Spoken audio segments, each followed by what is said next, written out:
I'm literally just going to keep this one save file just for attack power grinding after I'm done. So yeah, I love pushing the like boundaries of like how far that you can challenge yourself like by going to the further new game pluses, because it really does basically become, which Sekiro is kind of already dabbles in this a little bit, but it really does become like, okay, you cannot fuck up. Like, you have to basically know this fucking boss in and out. One mistake, it's done. Like, you are not gonna, you can't fuck up when you're on New Game Plus 5, 6, 7. Like, you know, once you're down there, it's like you have to fucking know the shit and play it perfectly. And it feels so fucking good. I have no clue if they decided to like change up some of the move sets for some of the bosses, but I swear to God, dude, fucking like Owlfather will literally like Tekken combo me, and So, I'm just like, what the fuck? This so has how literally I never understand happened. it, yeah. So how I understand it with the other games, I haven't looked into it for Sekiro specifically, but the other games, when you are going on to a New Game Plus, they get like more aggressive mannerisms, I guess. I don't know the exact word I'm looking for there, but Yeah, that is 100% a thing. Yeah, I've already experienced that. Yeah, that just as like a baseline will affect how they act completely. They might use moves that they normally don't more often and stuff like that. It just completely, yeah, and it goes up for each New Game Plus too, so they're going to get more and more different, so to speak. Even though they have, I think, the same moves, they don't actually get new moves. They have moves maybe you've never seen before because they just never happened to use it before, type thing. And now that they're with that new, more aggro mindset, it like, yeah, it's cool. I like it. I love pushing the limits of those games. I mean, there was just a moment because I just got done with Owlfather, which is, I don't know if you know, that's where the game splits and you can choose between 4 different endings. Is that Owlfather? Okay. But I just got done with that, so now I'm gonna basically like I have a choice to like save scum or ball bar or whatever, right? But like I was just fighting him like normal, and I was like, this will probably take me like a few tries, and he hit me one time and it did like half my health, and I was like, oh whoa, that's fucking retarded. And as I was falling down, he then hit me again before I hit the ground, and I was like, yeah, bro, what the fuck? And it killed me, and I was just like, okay, I've never seen that in my fucking life, but all right, I guess shit's getting real now. And it took me like 20 tries for Owlfather, which is not normal. So yeah, first time doing the New Game Plus stuff, but it is interesting. And the cool part is that like you like it's faster because it's like you said, they're more aggressive. So you are literally both swinging at each other just fucking constantly, like until someone gives, like you're both just swinging at each other, which is awesome. I love that about Sekiro. Yes. But like Sekiro, also you have to be good at whatever. You have to be good. You have to be like on point for much longer, like much longer, because their poise. That's the thing too. Yeah, and that's that. See, I've only done this with Dark Souls 3 and Elden Ring. But that's one of the interesting things about once you get to the really like the later on New Game Pluses, like 5 and higher, is that the bosses have so much fucking health that like you literally can't get hit or you're gone, but you have to like be in that fight surviving a lot longer than before, because eventually they just get so much more health, your damage kind of fucking caps out. Yeah, it's crazy. I love I love it. My cat is it's fun. Anyway, it's very fun. My cat is refusing to accept the sanctity of the podcast and wow. insists on laying his head directly onto the keyboard. I don't like that. We're back. Welcome. Come one, come all to the video games. You're listening to the Infinite Scale podcast. I am your host, William Chandler, joined as always by cleaning my glasses and talking at the same time because I can't focus if my glasses are dirty. I'm joined as always by Chris Crossley and Christopher Merced. We We thought we'd get together today. I had some different things in mind for this, but then I realized that it was going to be on the exact same day. Nice shirt. Rashed's holding up a shirt for the audio listeners of that meme cat where it's really mad at the dinner table. Is that the one? Yeah, it is. Crossley's also got a cat shirt on. This one is hidden in his shirt pocket, and it's flicking us both off. It's flipping me off. I feel uncomfortable looking at this. Put it away. It's also stoned. It's hiding with some pot leaves. With How can you do both at the same time? Be stoned and angry? Yeah, that's crazy. Life finds a way.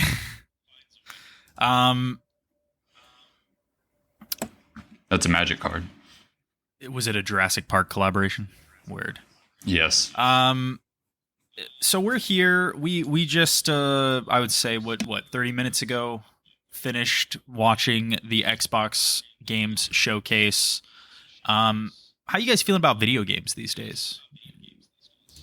Good? Pretty good. I'm feeling pretty Feeling good? Seems like we got a lot more stuff coming down the pipes. Yeah. Than initially thought, especially for this year. And 2025 is just looking stronger and stronger. Yeah, already looking good. So I found it pretty interesting. I think you guys you watched the Summer Games Fest showcase the other night, I imagine, or at least some highlights from it. Yeah, I watched it this morning in full. Okay. Yeah, I watched it this morning. I watched it. I don't know why I watched it. I kept asking myself at points throughout it if I should just be doing something else with my time. But I did watch it, and the main thing I kept thinking during that showcase was, where is all the fucking gameplay?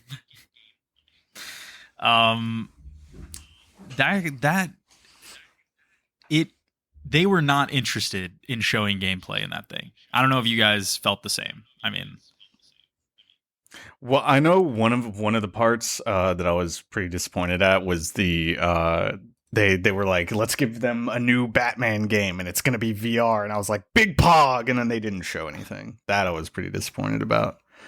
But yeah, it was just like the logo or something, right? Or it like swooped around the city. Essentially, yeah. But I mean, like, I don't know. Overall, we gotta go. I guess. Fuck. Wait, the Quidditch game didn't have gameplay either, did it? Did it? Or, it was kind of cinematic. It didn't look like gameplay. If it might have been in engine. Yeah. But, yeah, I'm not sure. But hey, we got a Quidditch game. You big. Yeah, I think there was some interesting stuff shown, but yeah, maybe you're right. Not enough gameplay. Pardon me, I just sneezed. So, wait, Quidditch. You're a big Quidditch fan, Merced? You seemed kind of. That's like the first thing you mentioned, other than Batman VR. I'm a little surprised by this. I am literally not even. A What's Harry your Potter favorite fan at all. Quidditch team? Hufflepuff. Word. Question. Yeah. Maybe you can answer this. Does Hogwarts compete against other schools, or is it just only in the same school? In lore, they do, right? I'm pretty sure. I would assume so. Yeah. So, like, there's no way it's Hogwarts I'm like exclusive positive sport. that they do. But does another school show up at any point in the movies or books? No. I didn't think so. Yeah. Really? Yeah. Not for Quidditch. Really? Not for Okay. Quidditch, but yeah, for the fourth movie, Goblet of Fire, that's the whole thing, is that it's a competition between the other wizarding schools. There's like That's right. Yeah. Do and they that's play where, Quidditch in that? Edward Cullen comes from. Or no, he's at. Do they what? play Quidditch in that? No. No. But to that point though, that's where they establish very blatantly that there's other schools. So I'd be surprised if like Quidditch was a Hogwarts exclusive sport. Damn. That'd be wild. Yeah. Yeah, aren't the schools like not even strewn across all of Bongerland?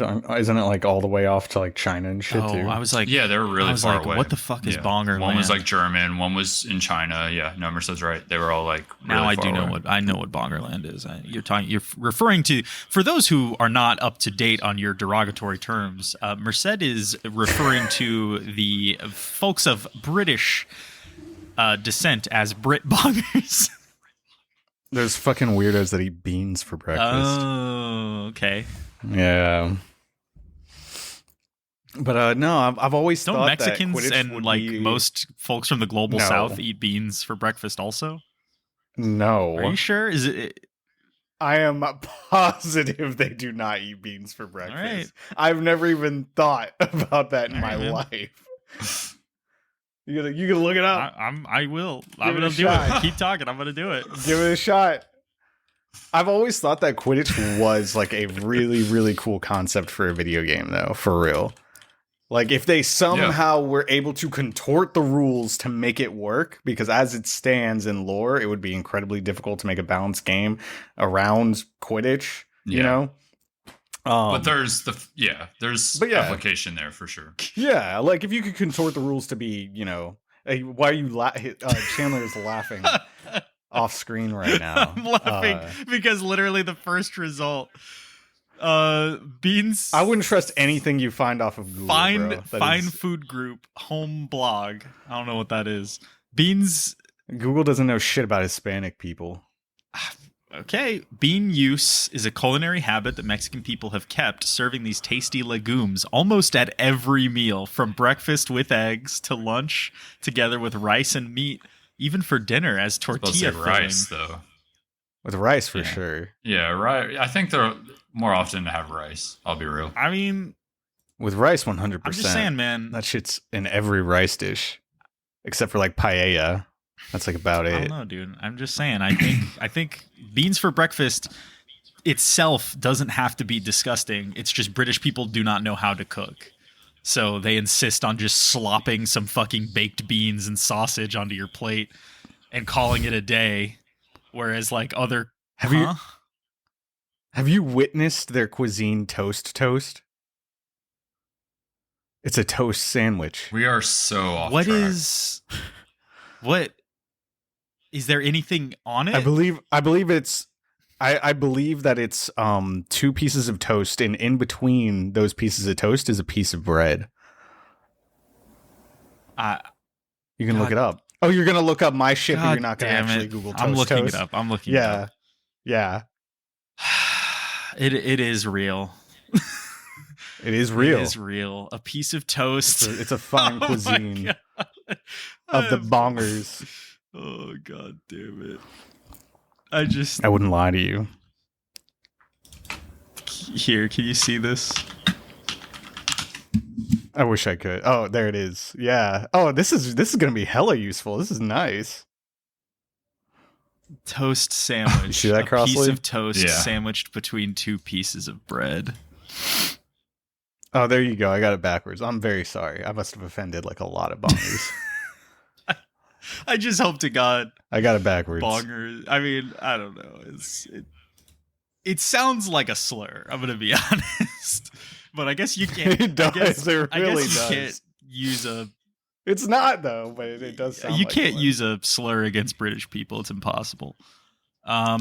Okay, so yeah, they're not people. All right, so Quidditch. Glad that you are excited for that. I didn't get anything out of that entire show, basically, except Monster Hunter Wild was at that show. What? There's so much cool shit throughout the whole show. There was a give me your favorite thing. Yeah, I got you. You want to go, Crossley? Pull up my list. Yeah, because I wrote down everything. Okay, we'll talk. The two things I liked the most, aside from Night Springs, which I'm assuming we all thought was cool, and we'll get to that, right? But no, I mean, aside from Night Springs, yeah, it's cool. We could talk about it now if you want. I mean, if that your favorite thing? Well, that's the thing we're gonna agree is cool. Okay. So no, Okay. The first Descendant I thought looked really cool, and then Ballad of Antara I thought looked really cool, and then a game we have already seen before, and I think this was the exact same trailer too. Mm-hmm. What was it called? It's like the girl with the wolf, the white wolf. It's like really stylized, yeah, it's 2D. Like 2D. You're talking about Neva or Neva? Yeah, whatever that is. That shit, Gris. dude. It looks very... Yes. I want to play that. I know we've already seen that, but God, that reaffirmed that I really want to play that whenever that fucking comes out. Yeah. It looks really fun. But yeah, the first Descendant and Ballad of Antara, I think. Oh, and was Exposition 33 from today? I wrote that down too. It was from today. They didn't showcase that. Yeah. Okay. On a Friday. Ooh, goddamn. Yeah. What is Ballad of Antara? I don't even think I wrote that one down. Let me pull it back up. I don't remember now. Here, I can. But I'm just gonna keep sharing my screen. yeah, Yeah, that's hella useful. yeah, that's sick.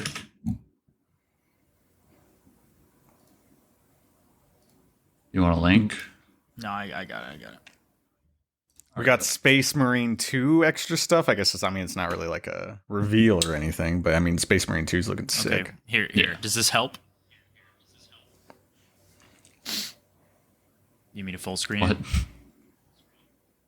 Oh, dude, we saw Metaphor Fantasio. Don't even get me started on that. Wait, all I see are all the different. We saw trailers Black and Myth stuff. Wukong. Yeah. We saw Star Wars This is Outlaws. everything. This is Dude, everything that you're they fucking showed insane. at Summer Games Fest. Killer Bean, dude, come This is on. everything they showed in order. So top left being the first thing, Lego Horizon Adventure, which looked fucking kind of fun, but I swear to God, if I have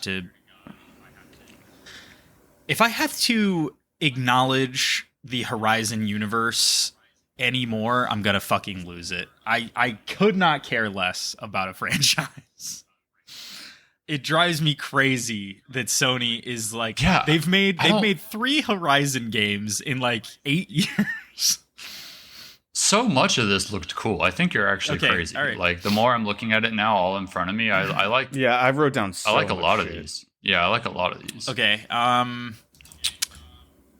Well, okay. But I'm with Crossley. I think Metaphor like knocked it out of the park for me. Oh, dude, Metaphor Metaphor looks Fantasio. fucking Every single new amazing. trailer, I'm like, this is the same game. Holy fuck, give it to Yeah, me but- now. And they've got like the A team from every fucking all of Atlas's like greatest hits collection. Yeah. They were like, let's take the best guy in each department and just mash them the fuck together and see what Yeah. they make. And now Let's we're gonna make get a that. banger. And it looks awesome. It like, does. to me, everything that I liked from the show was shit that I already knew was coming and was going to be sick. Like, Metaphor Refantasio, we've seen a million times. I already knew that was going to be good. Like, I mean, it's cool to keep seeing it, I guess. I think this is the most gameplay we've ever seen yet. I'm pretty sure. We've seen a 'Cause lot. I don't think we knew. Though. That they were adding in action combat. Did we? Or if we did, then I didn't. I think didn't know that. I can't think remember knew that. now. I mean, but like the action combat is yeah, really I can't remember now. just it's kind of just a setup, right? So it's like it's they're gamifying the those who don't know, Metaphor Refantasio, it's a Sega published, Atlas developed JRPG that is basically the kind of all of Atlas like working together on something. So it's like the Persona people, what's their other Shin Megami Tensei. Yeah, Shin Megami Tensei team, like everything kind of coming together. It looks fucking beautiful. I love the style of it. I love the graphics. The user interface is insane in that game. Yeah, it's absolutely crazy. I was like, the last time they showed it, I think, which was at maybe in December or the last time one of these, trailers came out for it, I like pulled it up and had to show Jennifer and just be like, look at this fucking user interface. And she was like, that's cool. Is that like special? I was like, God damn it. Regular people don't understand that user interfaces in video games usually suck. Yeah. Yeah. Um, Okay, but so to your point though, that's why the two that I mentioned earlier, I guess, are the ones that I wrote down because they were new to me. The First Descendant and Ballad of Antara, I think, are both really cool. And honestly, some of this other stuff that I didn't write down, like Cuff Bust, seemed like it would genuinely be fun. yeah. Some of the Cuff Bust, horror stuff yeah. they showed, I think, is going to be pretty interesting. It was just a lot of it. One game, like, what's the game that you're most hyped for from this, Crossley? Let me. Black Myth Wukong. Is that Yeah, Is that we it? already knew about that, but that's probably true. That's probably true. No, I'd have I mean, it's fine if we already knew about it. I'm just asking in general, this showcase, if you picked one game that you're like, that's the fucking game, dude. Oh, if I literally have to pick one, I mean, Monster Hunter Wilds would have to be Okay. it. But if that's like not real, because obviously I'm going to play the shit out of that, then it would be Black Myth. But Yeah. yeah, Black Myth. I want to play really bad. Merced, I hope what it's about you? good. You know. Hmm. Like the wait. So are you talking about like anything? Yeah, anything Doesn't matter if that it they was- showed. we already know about yeah, it or exactly. not? Anything they showed in this 2024 Summer Games Fest list. Whether it was new or old, whatever. What got you the most? Oh, the most? Honestly, I probably felt the most hype whenever they were showing off Kingdom Come Deliverance 2. That's nuts. Oh, Did you yeah. play the first one? I'm not gonna lie. I did, yeah. I never finished it, but I did play a good Man. bit of it. I never finished it because it's so... Yeah, I know. Like, the game itself is Trust so... me, man. I tried. I don't even know. I tried. Like, it's like a labor It to play is. that game, but it's like, it itches your brain in such a good way. That first kind of major and- turning point where you have to flee from like archers who are chasing you on horseback or something. I died like 6 times. I was like, this is fucking crazy, man. The first like- Ascendant looks so fucking good. Yeah, we have known about... I've played First Descendant. So Nice. we've known about it for like a while now. Yeah, You've played it? I It's, hadn't realized. Yeah. It's gonna be like a Warframe-esque game though. I don't know if you're aware. Yeah, I did know that, but I didn't So know. it's gonna be like a grindy multiplayer. Yeah, there was a beta like honestly it was so long ago. It was like probably like a year ago Jesus, I did not know that, or maybe I ignored it on purpose. now. But I played a good bit of it. It's yeah, it's okay. It's all right. I believe it's Nexon published. no hype for It is, no yeah. hype for Civ 7. Civ games I just know are going to be like something that I'm going to deeply enjoy, but it's not anything where I feel like I'm going to be blown away anytime I play those games. You know, I know what I'm going to Yeah. get. I know Yeah, what I'm going exactly. in for. So I'm not like crazy stoked about it, but yeah, it's definitely, Yeah, I think it's about definitely time for looking a new forward one. to it for When sure. did Civ Yeah. 6 come Yeah. out? I want to say like 2018, right?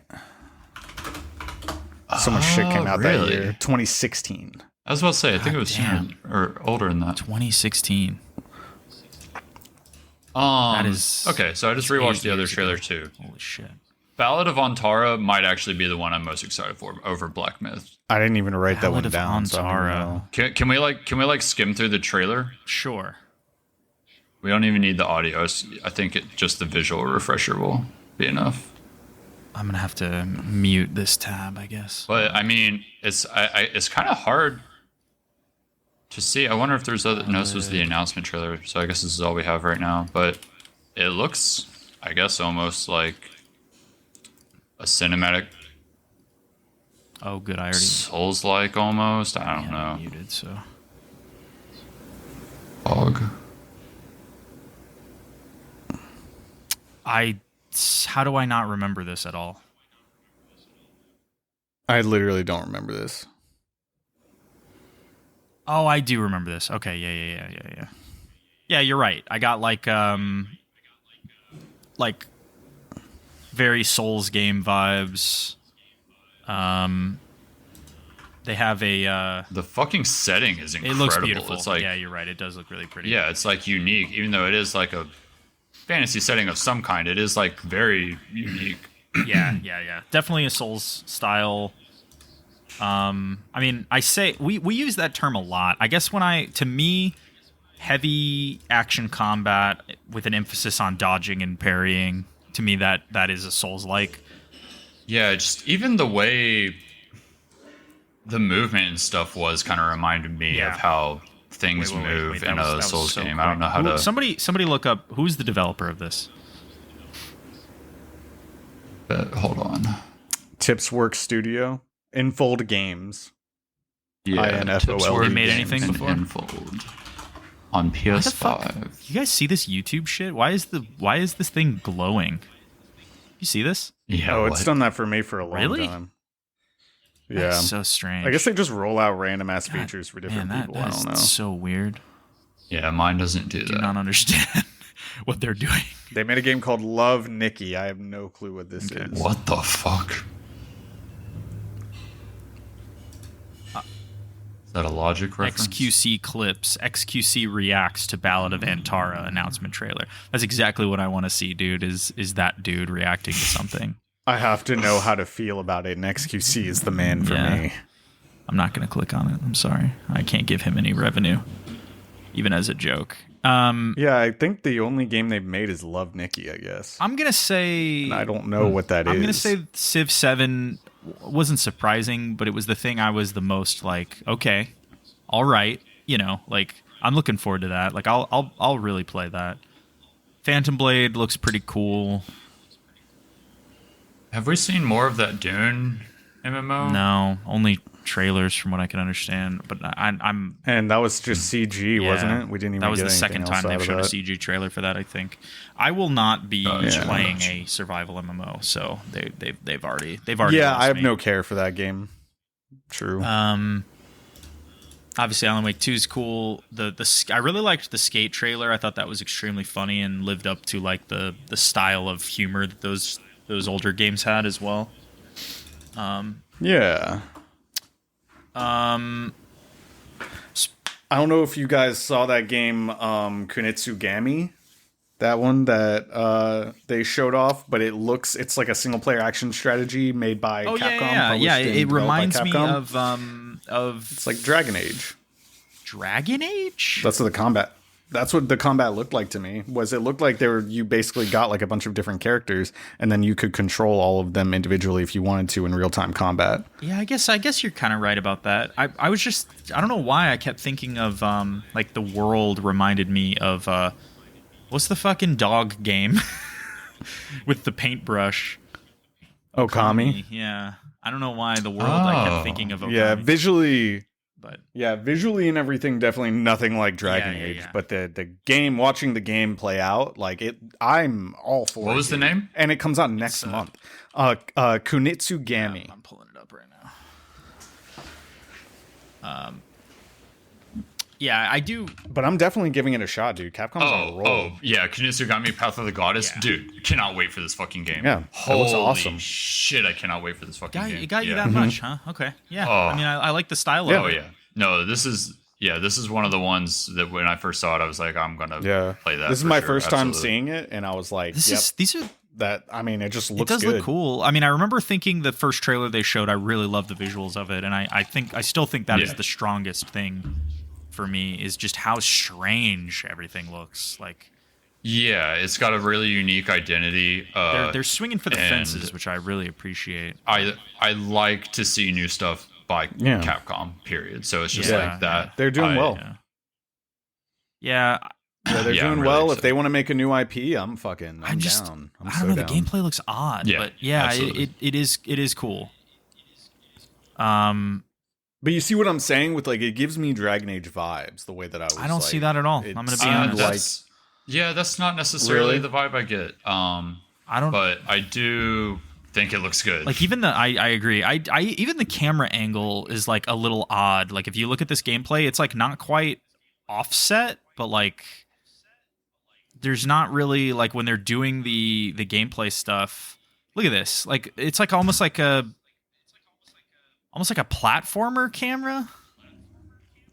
I'm not gonna lie, the screen share stuff is like super choppy. Is it really? It'll we're getting one like frame every like minute. 3 seconds. Oh, I see. Okay, weird. Like we can tell what you're looking at, but we can't actually watch it with you. That sucks. Probably not for sharing video, I suppose. But yeah, I don't know. Just the cam. Yeah, it worked for looking at the toast, but the video not so much. Yeah, it's got an interesting. It does have an interesting style. The way the camera angle looks, it's like slightly raised third person, like kind of far away, almost like a platformer. I don't know. It's weird. Tough to say what this actually plays like. And I mean, there's a 7-minute gameplay overview from IGN from 3 months ago. Yeah, I'm watching. That kind of gives you a better idea. Looking at it definitely seems unique. Yeah, like not necessarily something I can compare to anything else. Yeah, very very fascinating game. I mean, I agree. I guess I'm not like hyped on it, but it does seem cool. What do you guys think about Star Wars Outlaws? Game Pass. Whoa. I'm cautiously optimistic, man. I want it to be good so bad, but I'm so worried it's going to be like not as like freeing as I want it to be. I kind of want to get lost in that world a little bit, and I'm a little worried it's going to be more on rails than I want it to be. I think if it was I think if it was a different studio handling it for everything that I've seen so far, I would be incredibly hype. But I think just because it is Ubisoft, it's like Crossley said, like I want to be incredibly excited, but I feel like it's going to be a lot more restricted than it could be. Yeah. But hopefully we're wrong, and it's just really cool and has some sort of like I don't know, cool main story, I guess. But it looks awesome. So it does. From what we've seen. I am cautiously optimistic, though. It's just that most of Ubisoft's like single player games like this are so samey and formulaic that I can't imagine them breaking the mold for this for some strange reason. Right. You know? And who specifically is making it? Like, what specific game have they worked on before, or do we know? I don't know what studio they're using. Star Wars? For which game? Oh, for Outlaws? Sorry, I disconnected for a second. Got to be careful with that screen share. Star Wars Outlaws is Massive, who made The Division. Oh. Yeah. So, we'll see. Hard to say, man. That's what I mean, yeah. We'll see. Yeah, it's interesting because most of their obviously most of their games were not narrative heavy, I guess. Or even single player. Even narrative aside, like they typically made I guess The Division is like strictly a like multiplayer thing, right? Even if it has not strictly. It's I mean, like both. There are multiple people in it, but there is a lot of single player. You could play the entire game by yourself if you want. And it has a story and everything. So it does have a story. But like it's like one of those like it's kind of like Diablo, honestly. Drop in, drop out. When you're in the in like the bunkers or like the safe zones, you'll see other players, or like in towns, but then the minute that you go out, it's like you're on your own. It's almost like Guild Wars, really. But yeah, it is similar to that. Yeah. I keep forgetting they made that Avatar game. Yeah, actually I think everyone sort of had selective amnesia about that game. I keep forgetting that. I don't think I'm ever going to want to play it. Everything that I've seen about that game is basically that it's like painfully mid. So it's kind of unfortunate. If I play a game, I would like it to at least offend me a little bit by being bad.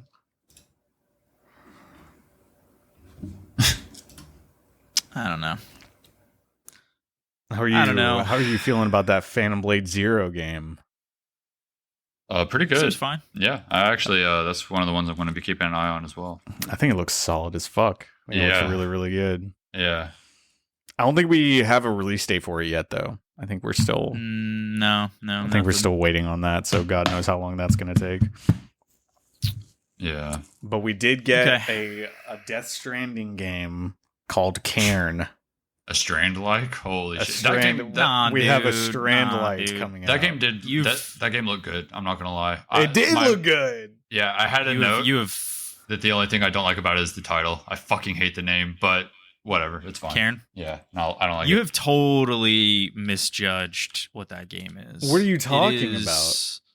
Not a Strand-like, and it is instead a sequel or a follow up to the hotly loved recent indie game that I cannot think of the name of. Jusant. Yeah, there you go. Oh god, it's a Jusant like. It is juice like. Yeah, exactly. It's got the juice, bro. It's got the juice. I don't mind the name Cairn, but obviously I'm memeing about Jusant. Like, I mean, it was kind of funny when they first started showing the trailer, and I was like I'm sure they've been working on this for years, and so when Jusant came out, they were probably like, oh fuck. Like, it is very interesting, the timing, isn't it? Less than a year apart. It is very funny. Yeah. It is very funny. But like Cairn. I don't know if you guys know, Cairn is like those piles of rocks that you see like on trails and stuff. Oh, okay. So that's why they called it that, I Okay. assume. But yeah, it looks cool. It's Annapurna as well. I forgot about that. Yeah. It does look cool. I think I kind of gave you shit. I do think it might end up being kind of like a Strand, like, yeah. It had like there was a part later on where you were on foot, like walking through a trail. Yeah, they did show off a little bit of that. So I don't know what really that portion of the gameplay is going to be about, considering the only thing I care about is climbing. But I'm assuming hopefully they it's managed like to make that interesting. Yeah, I'm assuming it's like the change of pace, right? Like most of the intense, stressful part of the game is going to be the climbing, and then those will be the okay. Let me walk on solid ground for a minute. I don't know if there'll be any kind of like cool moments there to really take in, or if it's just going to be for a change of pace to give you a break. But that's my read on it. Is it'll just be to give you a moment to sort of not have to be stressed. I did not play Haven, their last game, but people seem to really like it. I've only heard good things. I've just heard it's really good to play with like as a couple, with like a significant other. I've heard that a lot. Yeah, it seemed like one of them. It's the only reason I haven't played it. One of them horny games. You know what I mean? Didn't know it was an H game. No, but you know. Weird. It does look good though. I've always wanted to play Haven. Could I invite a woman over from Tinder and play that with her? Yeah, dude. Hell yeah! I'll keep this in my back pocket. Make sure you don't ask her first if she likes video games. Yeah, I would never ask her. I don't care. Just be like, hey, you want to go on a date? And then when she shows up, like expecting to go to a nice restaurant or something, you just take her back to your bedroom and begin playing Haven together. The funny part is, if she were the type to be interested in that kind of thing, that would be unironically the most based move you could make. If she was like down to just go play games, and then I feel like you could make that judgment call prior, right? Like you could feel it out without ever asking. You could probably feel it out, right? I have faith in myself. I feel like it'd be hard to not know if they'd be interested in that kind of thing, yeah. But if it was somehow a blind date set up and you were just like, I'm gonna fucking take her in my room and play some video games. Hey, man. You gotta swing for the fences. Yeah. As they say. Something. Last thing I want to talk about from this is I really liked the Blumhouse sizzle reel. Yeah. There's like some interesting looking shit in there. Yeah. It's very cool. I will always enjoy people venturing out this hardcore into the gaming environment, you know? It seems like he like truly has like a major interest in like creating shit that like people who are longtime fans of the horror genre like really, really want to see. So I like that. To be honest, I got up and went to the bathroom when they did the part where they talked to him. So, well, I mean, like it's not like he actually said anything that is like that. It's more like his actions and him wanting to go so far as to like get a major developer on board, have her be the one that spoke most of the time, to be honest. And she seemed like she actually knew what she was talking about, or at least had like a good amount of heart being put into cool. You know, being put into the development process for each one of these individual games, because it's a different studio for each game that they're all creating simultaneously, all with their own style and, you know, everything.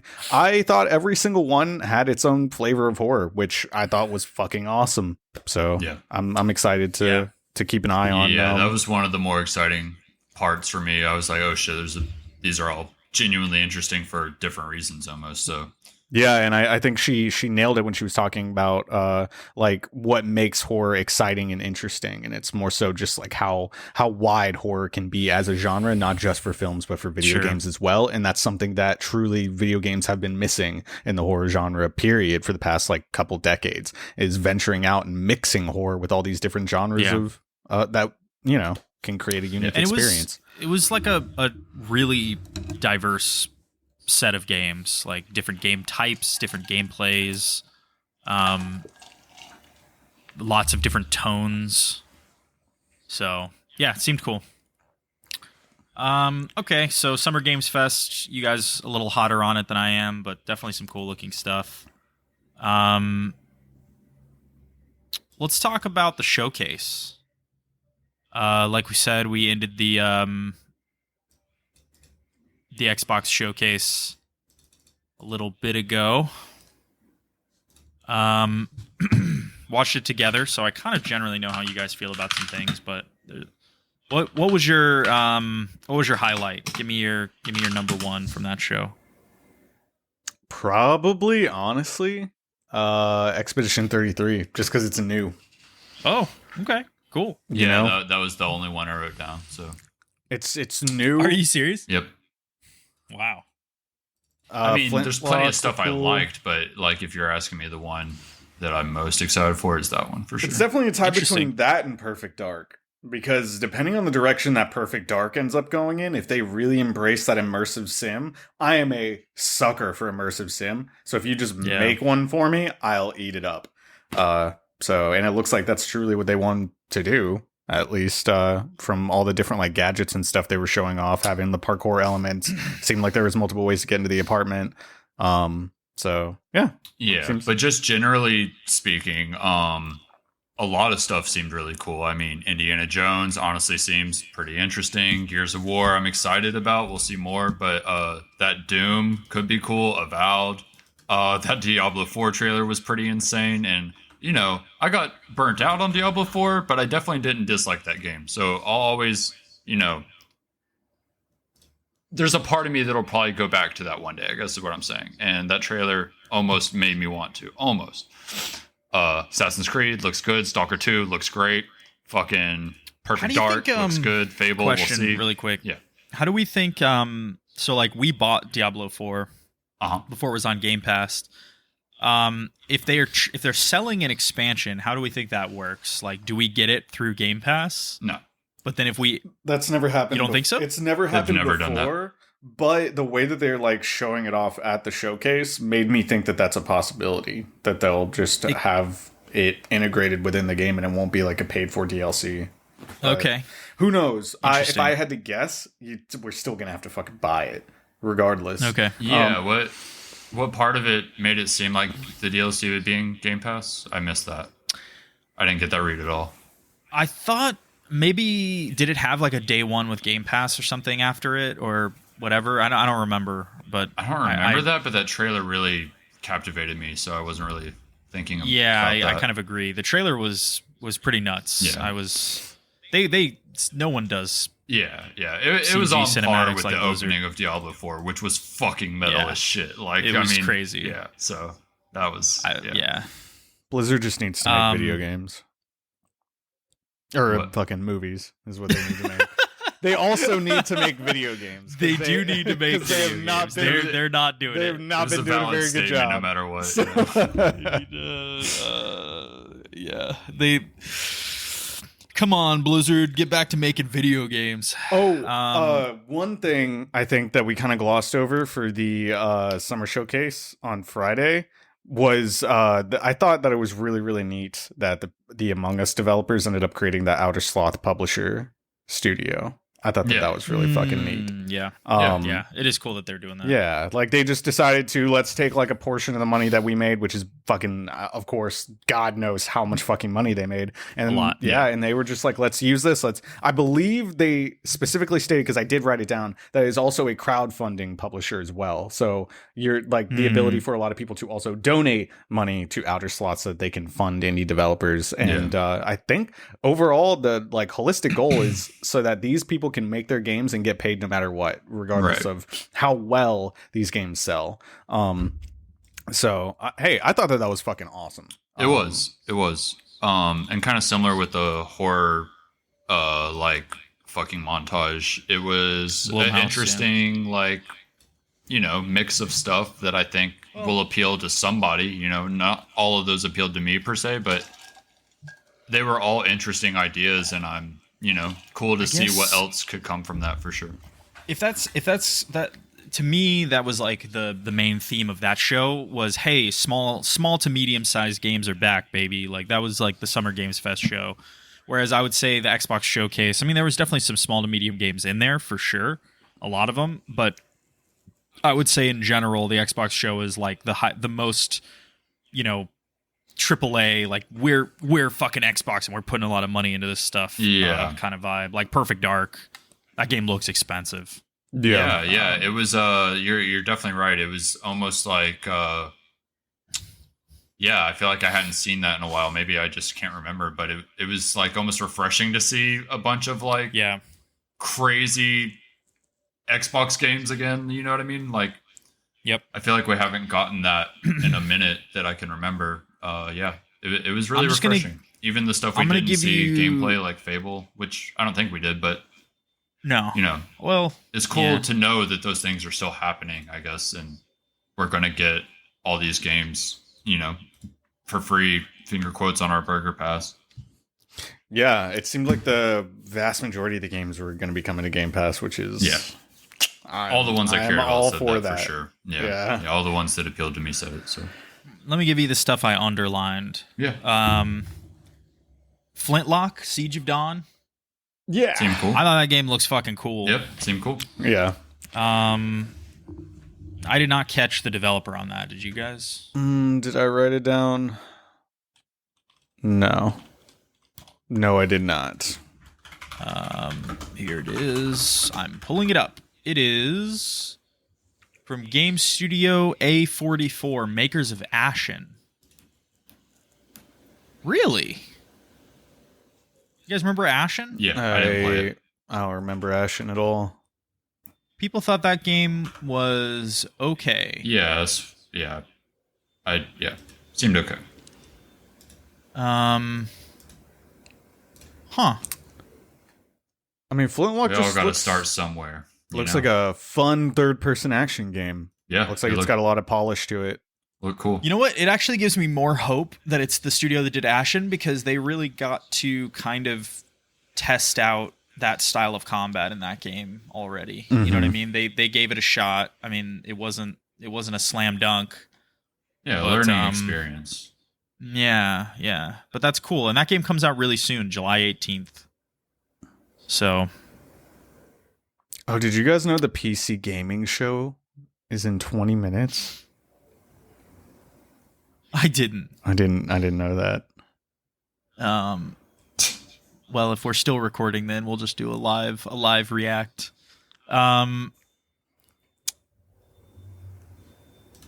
Let's see, what else did I underline? I underlined Age of Mythology Retold, because I played those games as a kid. So it looks like a remake.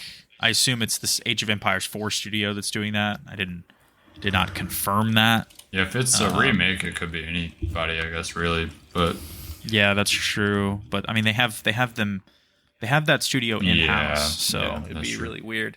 Okay, it is not them, so okay. I don't know. There you go. According to this, it's World's Edge, which is or is that what they renamed? Maybe that is what they renamed Ensemble. Okay, yeah. Oh, it is. Okay, so it is the Age of Empires remastered. So they did the 2 remaster, and then they did Age of Empires 4. And now they're doing this. So that's cool. Okay. And then I underlined Perfect Dark. Obviously, that game looks fucking sick. Yeah. Crystal Dynamic, very solid studio. Was the last thing that they worked on? Don't say it. Tomb Raider, right? Oh, it was Avengers, I think. I think it was Avengers, yeah. Oh. It was. Yeah. Yeah. Big stinker. So. Well, that's not their fault. That game is not fun to play, but maybe it's not their fault. Well, it's probably not fun to play because nobody wants to be roped into making cape shit. So they probably phoned it in on that one. I don't know, honestly. Okay, I would love to see like a fucking behind the scenes of the full like start to finish of that game, because I feel like what their vision and idea was at the beginning is not what it ended up being, and I would love to see how it got there, because I definitely don't think they wanted to make a game that like was centered around $20 skins and shit. I mean, I'm pretty sure it was just Square Enix going, how do we make our own Destiny? And then, well, we got this Marvel IP laying around. Yeah. I don't know. Yeah, I don't know. This game just kind of came and went for me. I didn't even really pay attention to it whatsoever. Avengers? I think they take it offline for years. I don't know if it's offline now. I can't keep track anymore, but yeah. I also underlined. Well, we'll just say Perfect Dark. Before we move on, I got really serious Dishonored vibes from that game.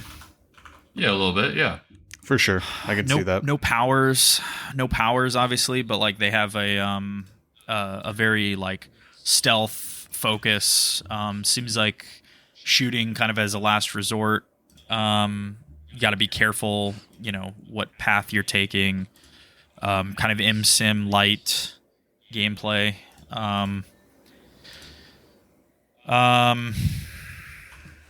Looks really beautiful. They did not show Joanna Dark's face, did they? No. It's kind of weird. I'm pretty sure they did. But I mean, it's got me hype as fuck, dude. Like, whenever she went to record the dude's voice and then use it, it's in order to open up the gate. Like, anytime like a game is able to easily integrate shit like that within the, like, so that you can naturally use it, bro, I'm so fucking down.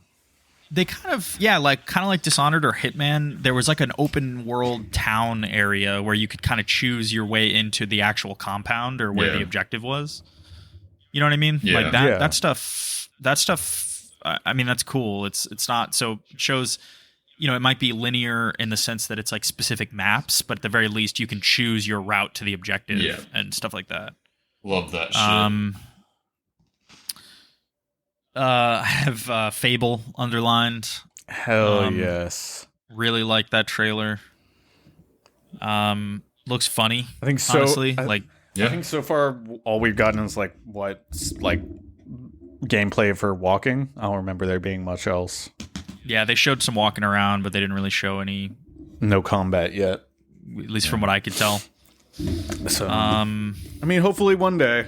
Isn't it? It's like coming 2025. So yeah, probably holiday next year. Yeah, would be my guess. Yeah, we'll probably have like a ridiculous amount of games coming out in the last 4 months of 2025. Be probably insane. I have Flight Sim highlighted here or underlined here. That game looked fucking awesome. Yes. And November 19th this year. So not too far away. Looked beautiful. I liked that they're leaning into... I didn't play 2020, to be honest, although when I was a kid, I played all the Flight Sims up to that point. But I did not play the last one, but I don't remember there being like mission like that, like mission structures like that. At least from the gameplay that I watched of other people playing, and I don't recall seeing that stuff. As far as I know, that doesn't exist. I feel like if it did exist, we would have already seen it, like in all of the gameplay at least that's been streamed and shown, like in WebMs on fucking V. I feel like I would have seen them doing. I thought it was just like crazy stuff, fly point A to point B, and there you go. But I don't know. Yeah, there's someone in a control tower to yell at you. That's like about all. All I remember. I didn't underline this Elder Scrolls Online announcement, but I did underline 10 years exclamation point. It's been fucking 10 years since that game came out. Since Skyrim? The Elder Scrolls Online, dude. Oh. Yeah. I don't know. They said 10-year anniversary of that game. I'm in that trailer. I'm happy for them. I'm happy for whoever the hell is playing that fucking game. Because they're eating really well, I guess.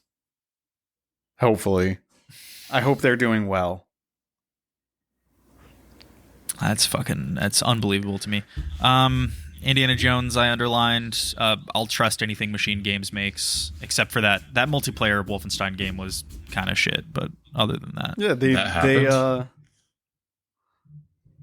don't remember. I don't remember this. Yeah. the multiplayer Wolfenstein game. I don't remember that either. I don't think so. Are you fucking serious? Enemy Yeah. Territory? Is that what it was called? No, dude. It was that was a Raven Software game, Enemy Territory. That was good, and it was from like 2005. No, I'm talking about the co-op one, Wolfenstein: The New Order. No, Old Blood. what was it called?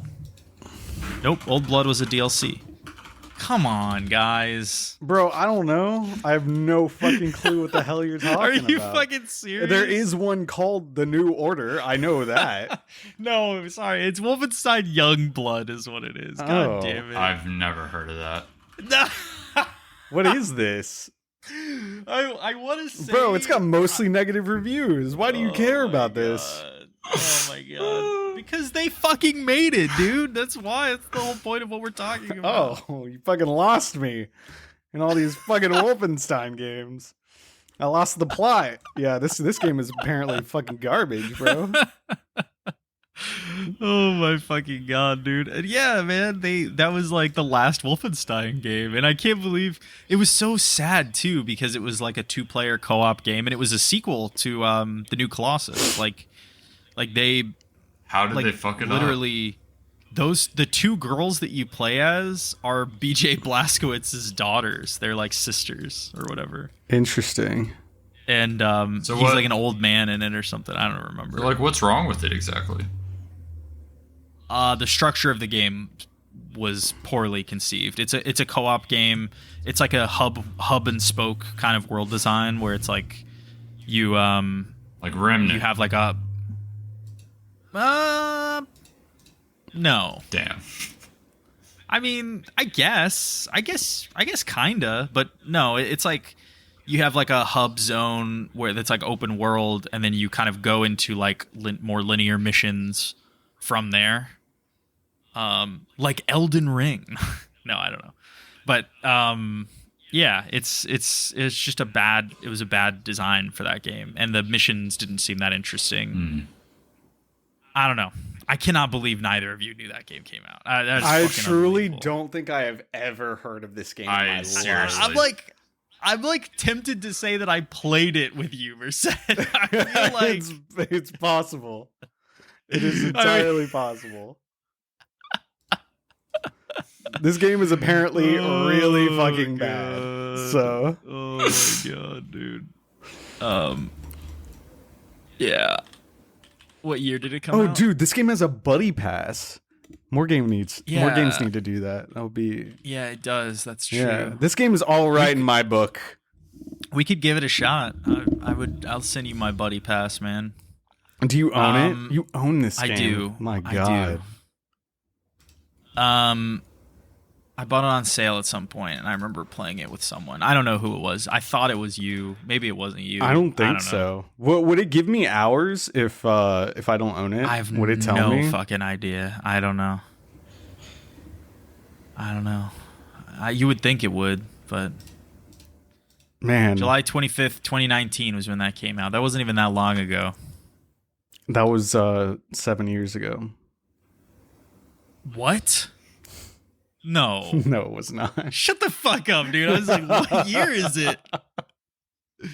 Oh, God. It's getting there, slowly but surely. That was 7 years. You just made up a number to tell me. I'm like, I gotta do the math. Yeah, Your Your fucking blow geriatric it. brain had to Let me- take a second. Let me bust out the abacus. God damn it.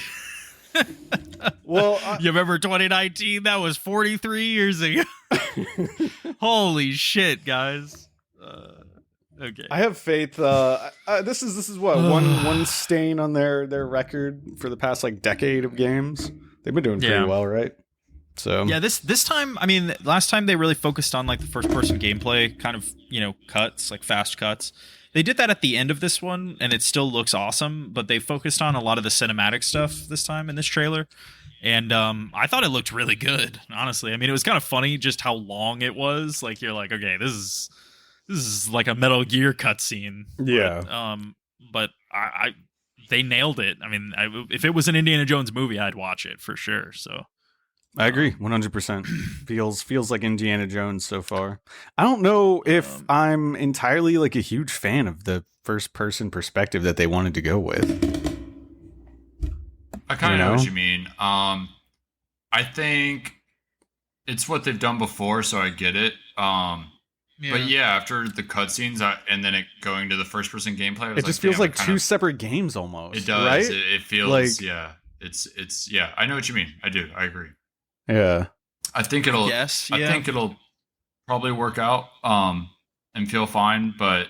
I think that might just be a product of the way the games are made now. Generally, if it's a first-person game, you will spend the entirety of the game in first person, and you will never leave that perspective. You know? Like, I feel like that's like all games now. If you choose that perspective, that is the perspective you fucking stay in for the entirety of the game. So now seeing it, it's just jarring almost. Like, to like have the camera like have a almost like out-of-body experience for the player. Especially when it's like cutting from a first person game to like an Indiana Jones movie. It's like you're cutting from the first person of the person that you're watching that is like a known quantity. You know what I mean? So it's also jarring in that sense that you're like cutting from yourself to the person you're watching that is supposed to be yourself, but also is like this infamously known person. It's fucking Harrison Ford. Yeah, like it's like so it's also weird in that way. Yeah. But it looks good. All that being said, it looks good. What'd you guys think of Troy Baker's Harrison Ford impression? Pretty good. I guess I didn't really notice it too much, so I guess that's a good job, right? I thought he did good. Yeah, it at least wasn't different enough to take me out of it while I was watching. I highlighted or underlined Atomfall, that Rebellion game with the World War II robots. Yeah. It was kind of weird. I'm not sure exactly what that game is going to all be about. It doesn't exactly tell you a whole lot. No. You know, there's going to be some robots. There's going to be some dudes. You can use a bow and arrow. That's sick. Everyone loves bow and arrows, right? They do. We're all fans. I'm a huge fan. If you give me a bow and arrow, I'll probably use it in your game. So was that game third person or first person? That was third person. Right? First person.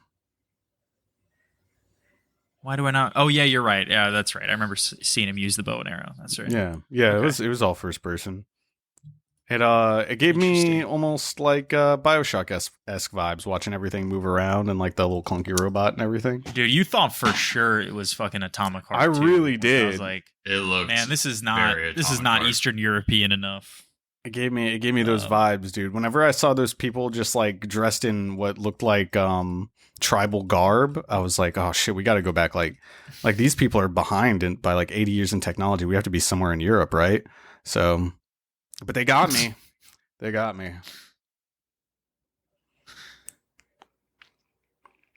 I'm glad it's not Atomic Heart 2, to be honest. I thought Atomic Heart 1 kind of sucked ass. I think if they give it another chance, whoever the fuck they is that can give chances, if they give Atomic Heart another chance, God.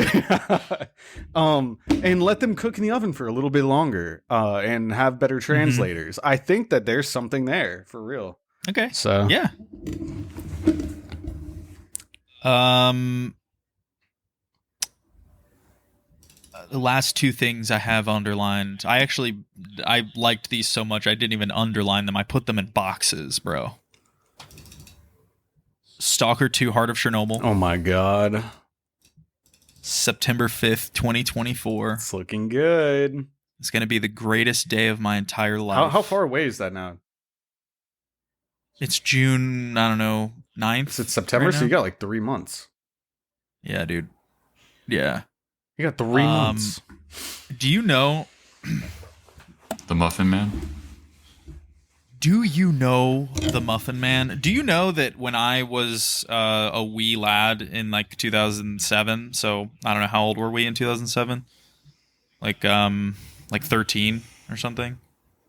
12? How old were we? No, 2004 would be 10. Like 13. I was 20. So 13, yeah. You were not. Are you sure? I bought Stalker 1, Shadow of Chernobyl, just on a whim at a Best Buy because the cover was cool. And brought it home, and it barely fucking worked on my laptop at the time. But I swiftly fell completely and hilariously in love with that game, to the point that, like, anywhere I went, I sounded insane talking about how good it was because no one ever fucking believed me. So much so that I think that game had, like, no DRM on it, so I was, like, giving my discs out to people at school. I'm trying to remember now. Maybe I was giving them the install, but then they were, like, using, like, a CD key cracker or something. You know what I mean? Like, whatever. Yeah. It was back then when no one had any money and pirating games was cool and in vogue. Not like now when Merced does it and it's sad and pathetic. I'm a student. You sick fuck. But yeah, dude. So, to say the least, I have been waiting a long fucking time for this game. I mean, they made 3 Stalker games, and they were all in, like, a 5-year span. Like, they made 3 Stalker games in 5 years, and then GSC Game Worlds fucking exploded, or imploded, more accurately. And this is now, like, an alternate timeline where we get to have another Stalker game. It's fucking unbelievable. Yeah. Is Stalker 2 your Final Fantasy 7?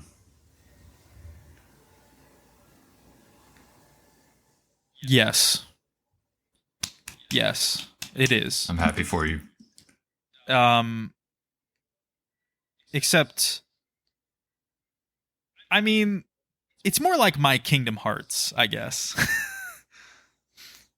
Because I feel like Final Fantasy VII, I mean, everybody wanted that remake for a long time, I guess, but the game already exists. Like, it was good. You didn't really need more of it. They, like, wrapped that up. You know what I mean? Now they're just back in it for money. Making it again. Yeah. But better. This is, I guess, yeah, I guess, but better. I mean, I don't know. It depends on who you ask. I bet you could find some grumpy person out there who says the original is still the way to play that game. But this is like my Kingdom Hearts in the sense that it takes them a long time to make a sequel, and no one, like, appreciates. You know what I mean? Okay. Like, people. No, I get you. There's, like, a lot of shit flung at Kingdom Hearts, like, as a franchise. I feel like it's and, like, valid though, but yes, I do get where you're coming from now. And, like, same with Stalker. Like, it's a weird, broken, fucking janky ass PC shooter that somehow has been given a second chance at life, despite the publisher going under because the owner of GSC Game World had, like, a few too many Lamborghinis or something. Yeah. Stalker really is, like, an incredibly strong cult following. Yeah. How many rubles do you think it costs to buy a Lamborghini? At least $1 billion. Do they use rubles, right? I thought that was the actual currency. That's what I mean. Yeah. That's Okay. what they use, yeah. I'm looking up how many rubles does it cost to buy a Lamborghini. Well, Okay. oh, wait, it looked up Lambo coin. Yeah, that's what I got as well. $211,500 is a Lamborghini. So You have to multiply that by 90. It would cost 18,961,271 rubles. That was lower than I thought it was. That is actually lower than I was thinking, but Well, there you go. so how many rubles does it cost to develop Stalker 2 Heart of Chernobyl?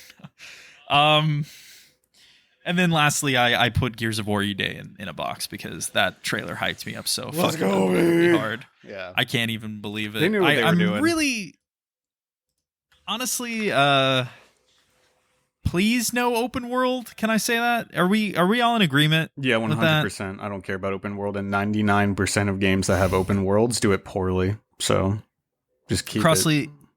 you shrugged. Because it's not about how open it is for me. It's just if it's good or not. I don't care how open it is. I just want the game to be good. I just want a good Gears of War that I can fucking sink my teeth into. The campaign with some friends and then the multiplayer with some friends and actually have fun. And if that's true, I don't care how open the areas are or anything. Doesn't matter. That's me. Whatever. I don't care how open games are. I just want them to be good. Okay. But to Merced's point, a lot of devs do it. Did we all for, play like, the what?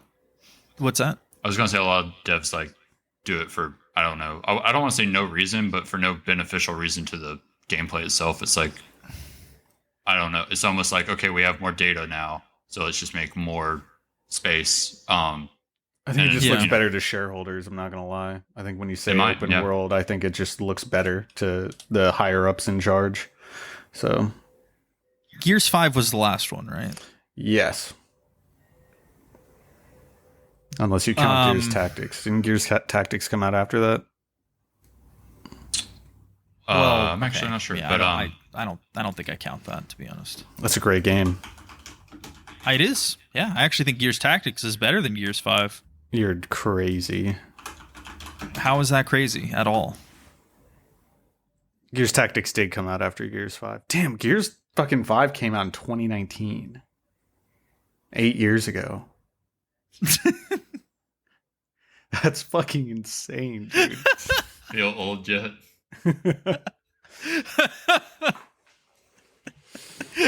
Can you fucking believe it? God fucking damn it, dude.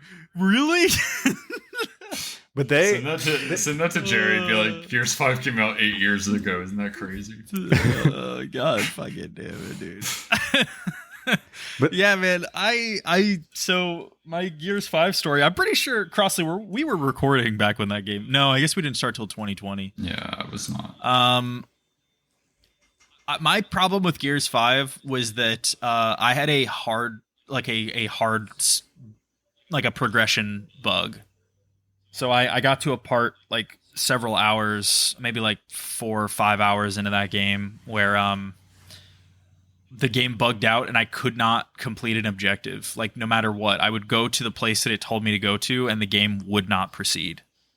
And I had to load like a previous backup save, and I would have had to play like an hour and a half of that game over again. And I was like, fuck this. Yeah, like I don't blame I'm you. not doing this. Yeah. So I gave it up.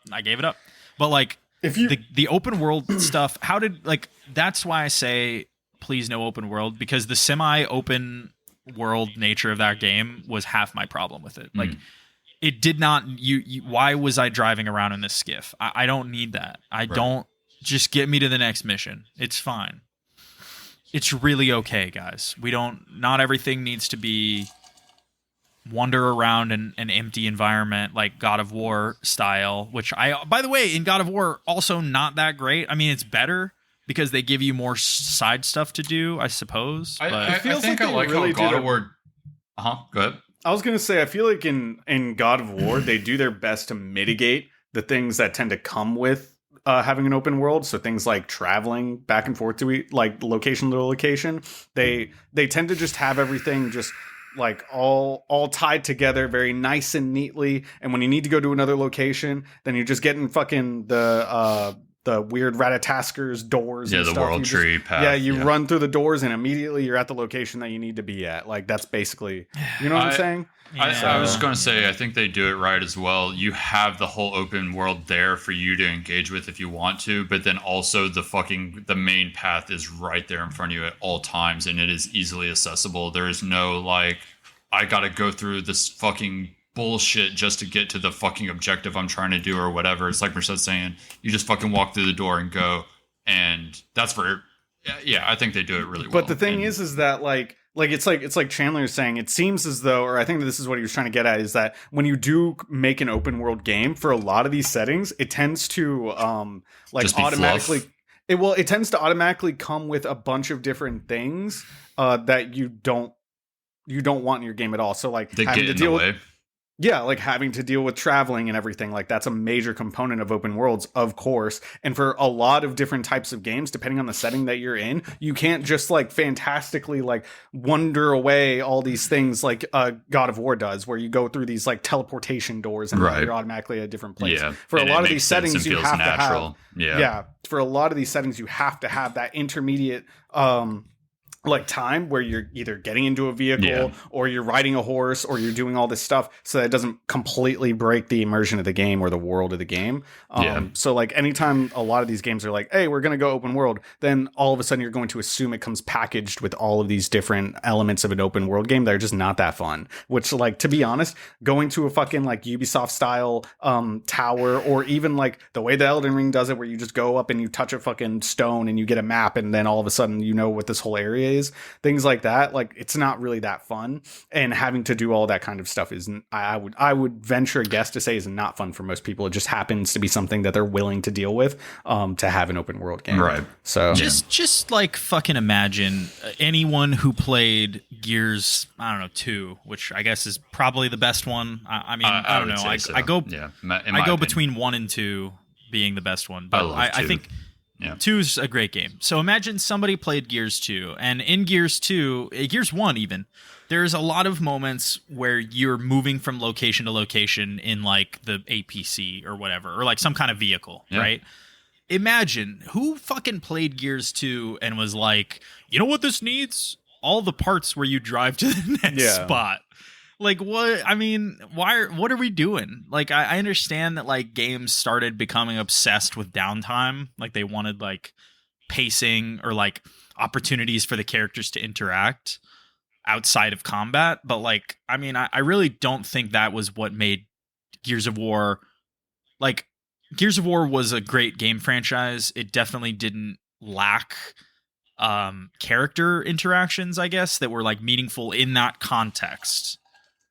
The one thing that I think games became obsessed with, like God of War, you know, the new ones, is having your characters have a lot of outside of the relevant action interactions. Like, you know, think about when you're in the canoe in God of War and the head and the boy are arguing or whatever. I mean, like that was all you gained. And I mean, some of that stuff is really cool and kind of cute and whatever, but I don't think Gears of War needs that as a franchise. It doesn't. I mean, I'm sorry. I don't know. Well, the funny part is that there's moments in Gears 2 that I can think of specifically where those interactions do happen.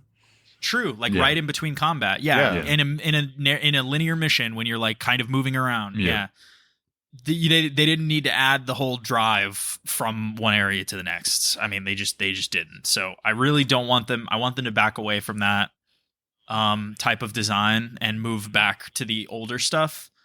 But that is, I guess I should say this. They also can't just make an old Gears of War game again. Yes. I don't think. Right. Like, I don't know that that's where gaming is right now. No. But I do think they have to come up with something interesting, but I really don't want it to be, hey, drive the APC, you know what I mean, or something like that. And that's like kind of where they gotta base come building. up with something. They can't do base building either. Jesus, I mean, I didn't even think about that. If they did base building, that's a dark fucking timeline we're in. Yeah, Holy for shit. sure. 100%. And I mean, also one more thing really quickly.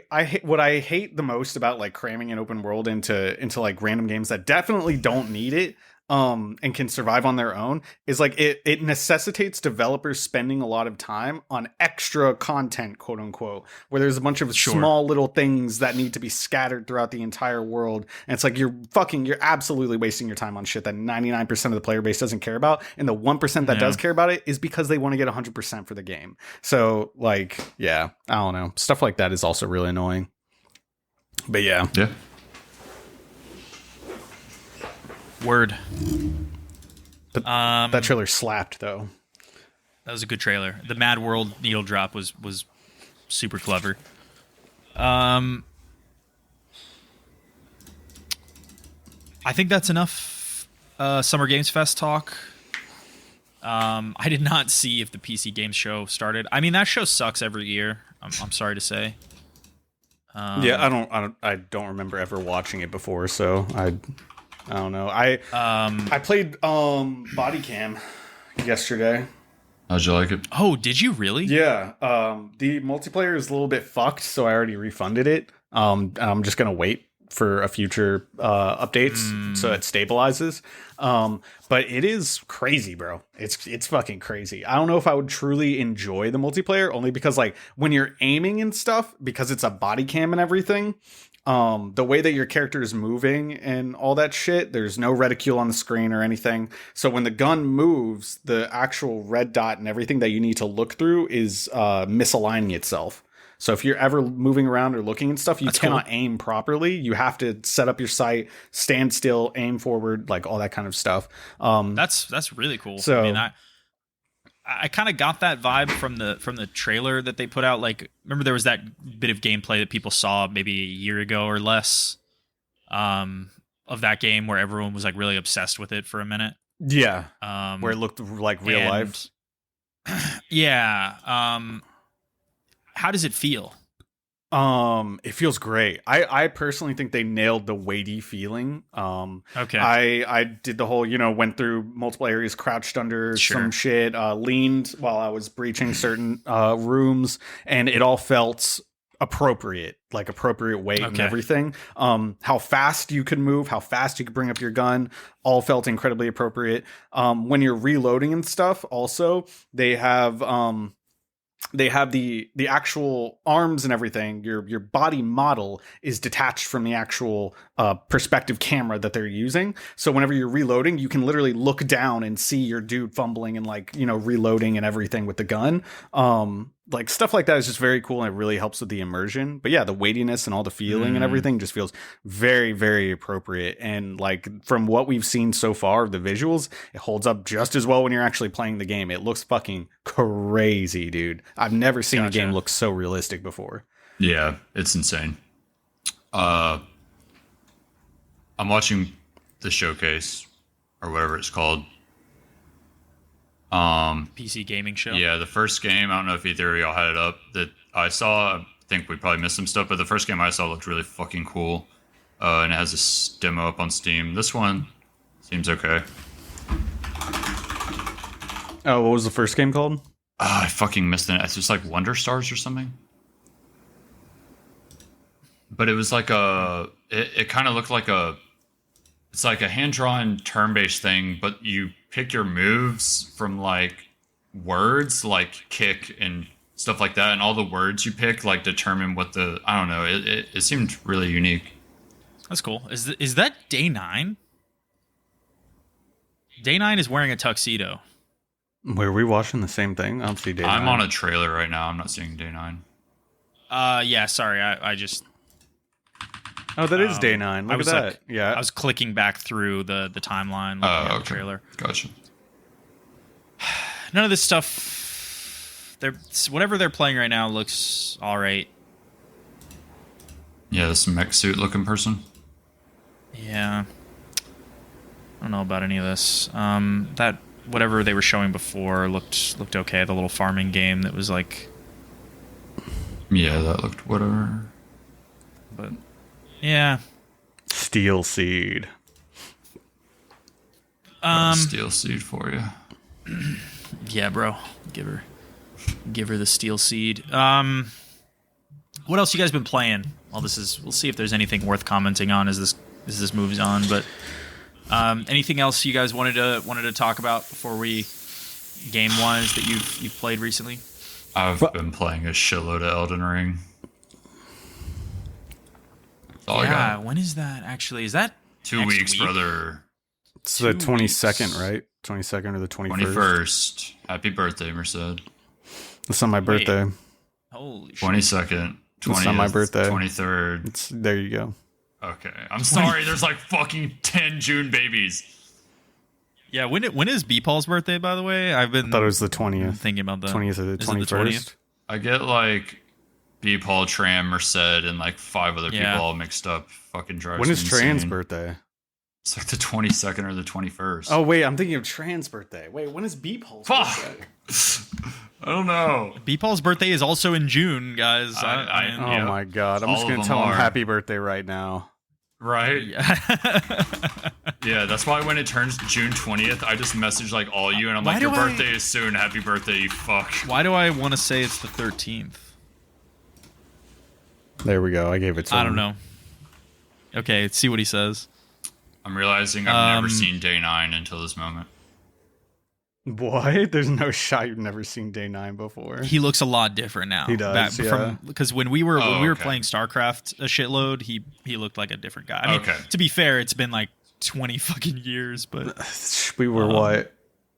Holy fuck. So it's been probably about 12 years. This guy looks so unfamiliar to me. because it was like 2011 or something, right? So That's crazy. whenever Wings of Liberty came out, 2010, I guess. So, yeah, welcome to hell. My god. It's been 43 years, dude. Is he... Did he shave his head, or is that just what's left? I can't tell. Both. Yeah. It looks like he shaved whatever was left over, I suppose. What is This this? is StarCraft. This is Are garbage. you feeling ready for the Elden Ring DLC? Yeah. Like character-wise, you've I am got now, a character yeah. ready to go? I'm pretty much done. There's really nothing else I could think I would want to do with my new character. Yeah, I'm just eagerly waiting for it now, pretty much helping other people with their characters and stuff. Nice. Yeah, I need to jump back into that. I'm kind of, I wouldn't say I'm like not prepared. I mean, I have like a pretty over-leveled character probably for whatever they're expecting for the DLC, but I think the thing that I'm not really thinking about right now, and I should be like playing the game for this reason, is it does take a while to get back into just the rhythm of Yeah. a Souls game. Like you got to really reconfigure your brain. Like unfortunately, Yeah, I Lies was of rusty. P was long enough ago. Yeah. For me that I haven't really picked up a Souls game this year. So Yeah. yeah, Yeah, and Stormgate. I agree, and it was nice to start fresh too. I had only replayed Elden Ring through the New Game Pluses, and I've done that a bunch. But this is the first time just starting fresh from scratch and like really kind of just Yeah. taking it all in again.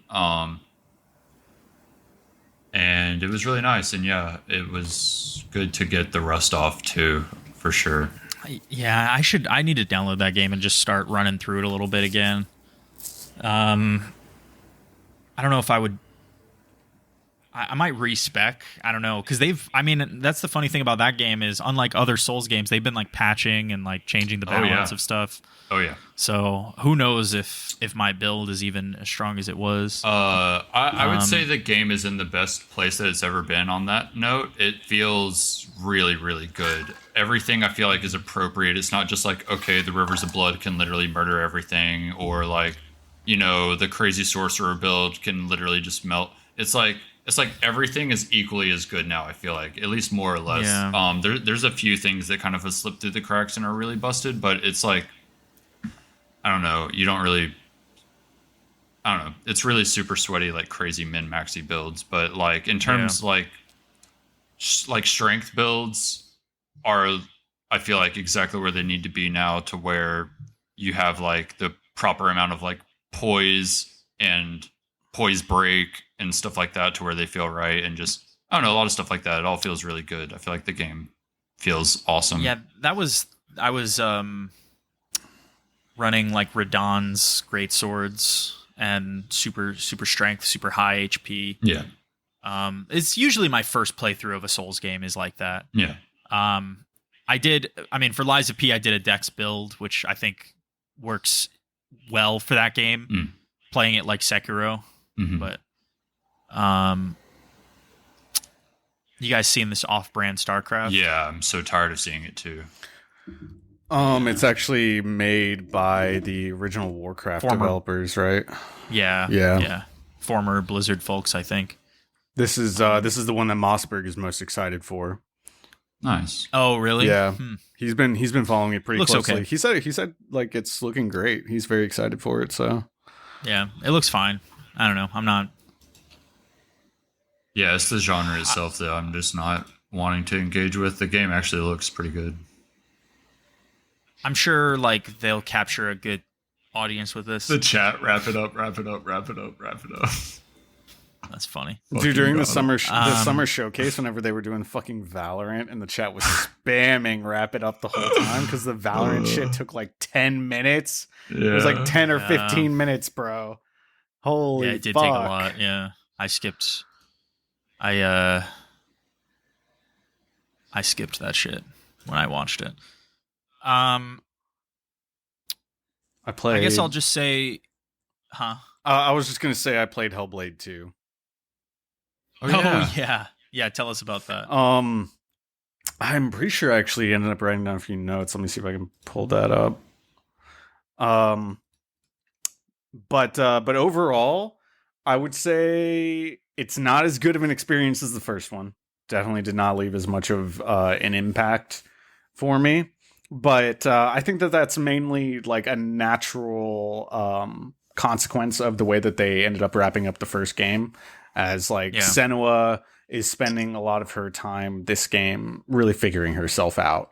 And you don't have the same major emotional conflict that the first game surrounds itself with. Sure. But one thing that's very, very interesting about this game is I saw a lot of people arguing a lot over their interpretations of what exactly the fuck was going on in Hellblade 2. So they did, if they were attempting to, they did a very great job being incredibly ambiguous in terms of conveying to the player what exactly is real and what isn't, which could be entirely intentional. There's a lot of fucking, like, it is like 90% cinematic shit this time around, though. There's less fighting than in the first one, which is crazy. There's significantly less fighting. Yeah. Which I kind of like that. Which kind of, well, it'll leave you kind of like, damn, I wish that they would have done it the opposite way, only because they made the combat better this time around. Okay. So yeah, they made it better and then gave us less of it. All of the puzzles that were present in the first game are still wholly present here. And by that I mean there's probably only one or two new puzzle types. The rest is going to be the exact same puzzles that you were doing in the first game. And I think one of the biggest detractors is that you spend the vast majority of interactive gameplay is spent doing these puzzles, and they are very, very, very simple. They are almost impossible to fuck up. If you fucked it up, you like seriously need some sort of help, or you need a caretaker. You probably already have one. But it's a shame that they didn't make them more complicated than they could have. But I mean, overall, I was such a fan of the first one that the second one I enjoyed wholly. So if you were not a fan of the first game, dude, of course you probably aren't even thinking about playing the second game, but don't play the second game. So yeah, I'm gonna give it a shot. I probably should do it sooner rather than later, just because I kind of want to. I mean, I don't know how they view numbers for games on Game Pass, but yeah, I assume it's better to do it closer to release for sure. I think it makes sense. I mean, I want to give Ninja Theory all the props in the world for what they do. I mean, what's that? Odyssey, Journey to the West, or whatever? Hell yes. Enslaved is such a good fucking Enslaved, game. Odyssey to the West. Yeah, that's what it is. Such a good game. I absolutely love that game. Yeah, it's a hidden gem, I feel like. Yeah. I've seen amazing DLC too, if you never played it. Oh. I didn't even know it had one, I think. I actually didn't know that either. Mm-hmm. It's pretty good. Weird. Oh, this is the one I want to see. Great game. This game looks good. Sorry. Oh, let me see. It's a card game. Yeah, you won't like it. Oh, word. Then fuck off. Yeah. Holy shit. Dude. There's cards. Yeah, I've heard mixed things about Hellblade 2, which is really sad because I wanted it to be something special. But I think it is though, right? Like, I I've only the biggest like con I've heard is kind of what Merced was saying is that the first one was probably technically better, but like that's not really that bad considering how cool and unique the first one is, right? Like, I guess that's true. Well, the thing it's just it's a little disappointing because I mean this, I'm in general sequels. I'm like, okay, you got to really have a good idea if you want a sequel, right? Like I felt the same way about The Last of Us 2. Like gameplay improvements aside, that game didn't really feel like it brought anything amazing to the table. Like it was like I liked the story enough. Obviously the graphical leap from Last of Us 1 to Last of Us 2 was fucking huge. yeah. But I mean, in terms of their ability to make convincing human models and cinematics and things, like huge leap forward from the first one. But goddamn, dude, I really just did not feel like they needed to like I could take it or leave it, I guess is what I mean. Oh, I would take it every time. I would never leave it. Are we talking about specifically Last of Us Part 2? Yeah, but like what I'm saying is like I don't want like I'll be disappointed if I play Hellblade and kind of feel that way about it, like I guess we just feel differently about Last of Us Part 2 then because there's no reality I want to exist in where that didn't get made. I thought that was a phenomenal game. Yeah, it was amazing. That's so fucking good. Great sequel. I don't know what you're smoking. That was fine. I kind of felt the same way about God of War Ragnarok. I would closer align to that train of thought for that game, but even that game I am glad exists, but it's more so on the take it or leave it train. The thing is that those games are just so fucking impactful as their original like iterations. Like the first of their series is just so fucking impactful. Yeah. It is so hard to beat that, Yeah, for sure. For sure.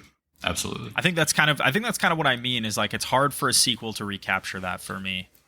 Yeah, I don't think it's necessarily that it has to, I guess is where I'm coming from, but I agree. Yeah, maybe so. I mean, I guess okay, so like Ninja Theory, I mean they made what? Enslaved. What did they make between Enslaved and Hellblade? And Hellblade. Devil May Cry. Oh yeah, Devil May Cry. Like I guess like they were doing radically different things with every game they were making. And then Hellblade was like a whole different thing. Felt very different tonally from everything else they'd done. Right. I guess that's just the disappointing thing about sequels to me is you always end up in kind of like a all right, well it's more of this. I feel the same way about what is it, Bastion 2 or whatever? Is that what it is? 2? Hades 2? Hades 2, sorry, Bastion 2. They should make Bastion 2. No, Shut the fuck up. Just kidding. Just kidding. I mean, Bastion is okay, so I better than Hades. I think we kind of aligned then. I just don't feel that way specifically about Last of Us Part 2, but the other examples I'm kind of with you. So, but to sort of I'm just curious, do you feel that way about Rebirth, or is that one like, no, this is different enough to where it justifies existing? Well, obviously they're still telling the story too, but I think that's the major thing, right? Aside from the story not being told yet, though, like I feel like that as a video game is like worthy of existing as a sequel just because it's so fucking different and adds so much more. Yeah, it makes me wonder, like as a video game. But I guess I have been playing Rebirth, so this is relevant. But I mean, I think Rebirth is so insanely different from Remake that I think it. I kind of agree with you. Yes. Okay. Do I think it's different in a way that I want? Hard to say. I mean, oh, interesting. For everything that I think is so fucking awesome about Rebirth, you have to kind of then acknowledge that it's because, it's like not Final Fantasy. Like the gameplay, I think the combat stuff is improved and better than Remake. Yeah. But like the stuff that makes that game different isn't really anything that's like Final Fantasy. You know what I mean? Like it's that there's a shitload of mini games. I did the parade mini game and like fucking 10 out of 10 to that shit. the piano game. Like I'm obsessing over the mini games in a way that I feel like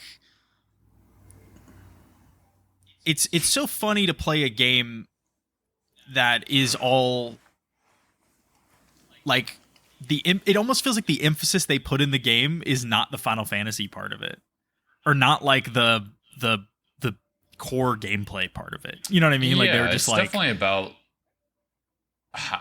Yeah, I know what you mean. It's more so they just kind of made that world and you can live in it. Almost. Yeah. But yeah, I mean, I continue to enjoy that game. I haven't played much of it since we spoke last. I don't think. I just haven't had time. Yeah, but, I was just curious if that was like an example of one that would be different enough to where you're like, yes, thank you. Y'all made something that's not just I think you're right. I think you're right. Okay. I think that game does do a good job of justifying its existence for sure. Okay, because like, okay, here's something totally different now. Yeah. So, and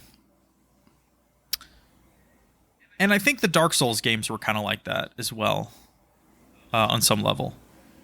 Like each Souls game, like Dark Souls 1, 2, and 3 specifically, had vastly different feels, I suppose, to each of them. Yeah, so I agree. It kind of justified it, but it's evolving. It's like being a part of an organism evolving. It's very odd. Yeah. And then you get weird, like genetic spin-offs like Sekiro. And you're like, wow, this is really nice. Yeah, I guess so. That's all I mean when I say I'm like nervous to play Hellblade 2, because I'll be really sad if I feel kind of more of the same about it. Yeah, but gotcha. I'll say before we wrap up here, I've played. Let me look at my hour count in this game. 72 minutes of Lunacid. Is that a drug? Okay, you're gonna fucking laugh when I tell you what Lunacid is. All right. Lunacid is a Kingsfield-like. Oh, fuck yeah, dude. It came out last year. I don't know how I missed this. Late last year, like October, November time. Small developer. Their whole thing is that they make throwback RPGs. So the other game that this developer made that came out this year is a Morrowind-like. Jesus Christ. So these guys are just all about... and that could be... I wonder if that's... let's see. What is that game called as well? Hold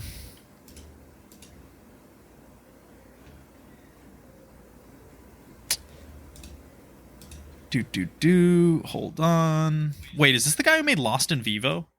Or did they just publish it? Holy shit, it is. Don't know. Whoa, that's insane. Okay, I did not know that. So they made Lost in Vivo, which was like a weird horror game. So it looked so horrifying that I didn't even kid myself about playing it. That's like how. Yeah, I have that on my wish list. That's insane. I did not realize that. I think that's actually really cool. But what the fuck is their other game called that I just bought? Oh, it's called Dread Delusion. It is the same developer, right? It's not. I guess they just decided to sell it in a bundle. So I bought a bundle of Dread Delusion and Lunacid together. Don't know why they sold them together. Maybe there's some overlap, maybe they just like each other's shit. But Dread Delusion is a Morrowind-like. And Lunacid is a is a Kingsfield-like. And so I booted up Lunacid on, I don't know what day this was, I think Thursday. And I played a bunch of it. 72 minutes, but in game time, that feels like an eternity. And it is so unbelievably cool. I cannot, like, I started playing it and I was like, okay, I'm not sure about this. Like, Yeah. it basically feels like Kingsfield, but a little bit smoother. I mean, obviously, the main thing that prevents you, if you've ever played a Kingsfield game, the main thing that will prevent you from playing it this day and age for the first time is the frame rate. The frame rate of all the Kingsfield games, It's like 5. especially 1 through like 3, yeah, is like 5 to 20 at most. This game obviously runs at an unlocked frame rate if you want. You can lock it if you want that. You can even set old Kingsfield controls if you want. They have a preset control scheme for that. That's cool. I played it with modern controls, mouse and keyboard, unlocked frame rate, ultra wide. But it looks like an old Kingsfield game. They nailed the aesthetic, visually. Yeah, I watched the trailer. I very much recommend watching some gameplay of it. It looks insane. And just the vibe of it, like you just wander around for so long in a labyrinth, not running into enemies for a while, and then you'll run into your first enemy is going to be like a snail. Like, I mean, it's exactly those games, and the only thing I don't like so far is the like the first character you meet that's not an enemy. She looks kind of threatening. She's got like glowing red devil eyes, and I almost attacked her. I'm curious what would have happened if I did that. You meet her, and then you get close, and you're like, oh, this is an anime girl with a scythe. Yeah. And you're like, okay, all right. And she's like, do you want to teleport to the blah, blah, blah? And I was like, no, bitch. Like, I don't trust you. And then I wandered around for a while, and I realized I have to. So I went back to her and was like, yes, please. And she teleported me to what is essentially the hunter's dream of that world. There's some characters in there. There's a skeleton with a drinking problem. There's an alchemist guy who like floats off the ground and kind of looks like a mage from like Final Fantasy IX. There's like a bird lady who sells you trinkets and stuff. It's pretty cool. And you kind of, you chill out there. You can teleport to different like headstone kind of style, like in Bloodborne, different zones. But only if you've been there already. So they all connect in the main overworld. And then if you've been to one, you can then teleport back there once you've been there. The second zone I got into was like a crypt and really creepy, and the music fucking slaps in this game, by the way. The music's incredible. Yeah. And in the crypt, there were no enemies until I activated a specific thing, and then all of the the mummified corpses I had passed by earlier as like set decoration got up and started trying to murder me. And they're super hard to kill, so most of the time I'm just running from them. I found an illusory wall. The classic. This game fucks, y'all. It's actually really sick. Is it just as difficult? It's not, because you can move around kind of quickly. Oh, okay. I'm gonna be honest. Like you can your run speed is pretty quick compared to old Kingsfield games. On mouse and keyboard with non-tank controls like old Kingsfield games, you feel like a god. You're just like strafing around everything. But everything hits like a truck. So like I ended up getting hit by the mummy a few times and was almost dead.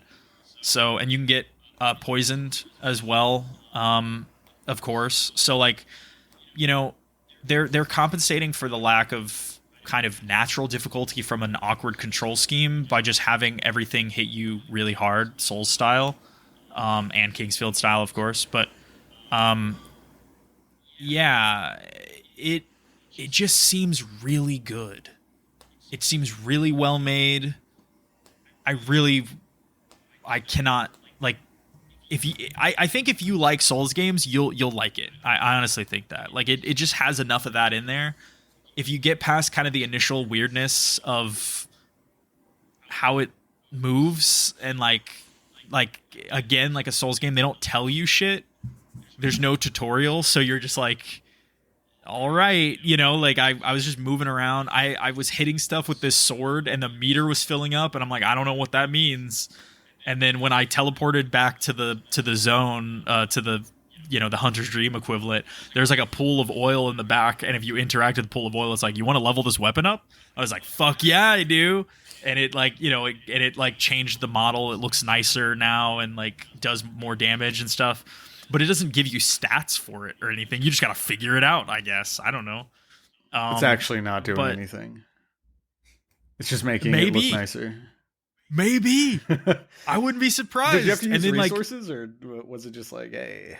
I no idea. It was just like, do you want to level this up? Yes or no? I was like, yeah, all right. There is a level up, and you do it at like the save point equivalent. So like there's like a crystal you walk up, but I don't know if there's a currency or how it triggered. I just went up to a save point and it was like, you can level up now. I was like, all right. And then I allocated some stats, and that was it. There's like a bunch of classes. Like there's a character creator, just like a Souls game, and there's like a bunch of classes. I think I picked cleric. But like, yeah, I mean, there's like a bunch of shit. There's like ranged and like spell casting and like all that. I don't know, dude. I'm just like trying my best. I'm meandering around. There's like this weird enemy that looked like a floating bug roach thing. It kind of reminded me of the Striders from Morrowind. If you played Morrowind, the things that like there was no fast travel in Morrowind, but they were these weird bug things that floated on the water, and they were like your fast travel. Yeah. Like you would pay money and they would take you to the other place. They looked like those, and they made this really disgusting sound, but they didn't attack me on sight, so I just didn't attack them. I was like, all right, I guess we're chill. It's a good game.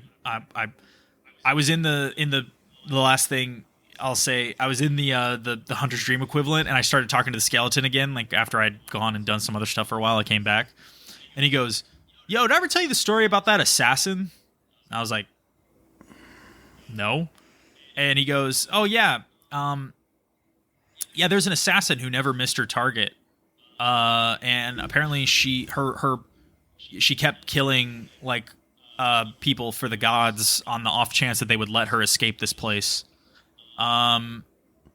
Anyway, they always said that like if she found and killed someone who had been banished or had traveled here from the overworld, that they might let her out. And in my head, I'm like, oh fuck, I traveled here from the overworld. And he goes, yeah. Anyway, now she like sells trinkets to people. And so all of a sudden, I literally like look across the room to the bird thing selling trinkets, and I'm like, I'm fucking watching you, bitch. You know, like just shit like that. Like it's cool. It's got that Souls game thing going on. Yeah. I recommend you guys play it. I don't know. I mean, I'll give it a shot someday. I've got like I think I showed you that one fucking game, Mortal Sin. Yeah. There's like Mortal Sin, Crow Country, Mullet Mad Jack, Indica. Like there's so many indie games that I just want to like jump into. I love the vibe of Mortal Sin. I don't want to play a roguelike, so I will not do it. Yeah. But the art style of that game is one of the coolest things I've seen recently. Crow Country does seem kind of up my valley. It's supposed to be like a 5-hour adventure, so. Up my valley, you know, the old saying, up my valley. Up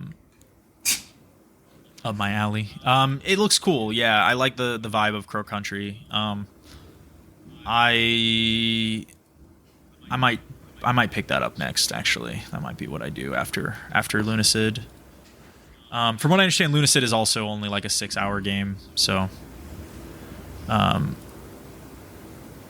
yeah. Well, hell yeah.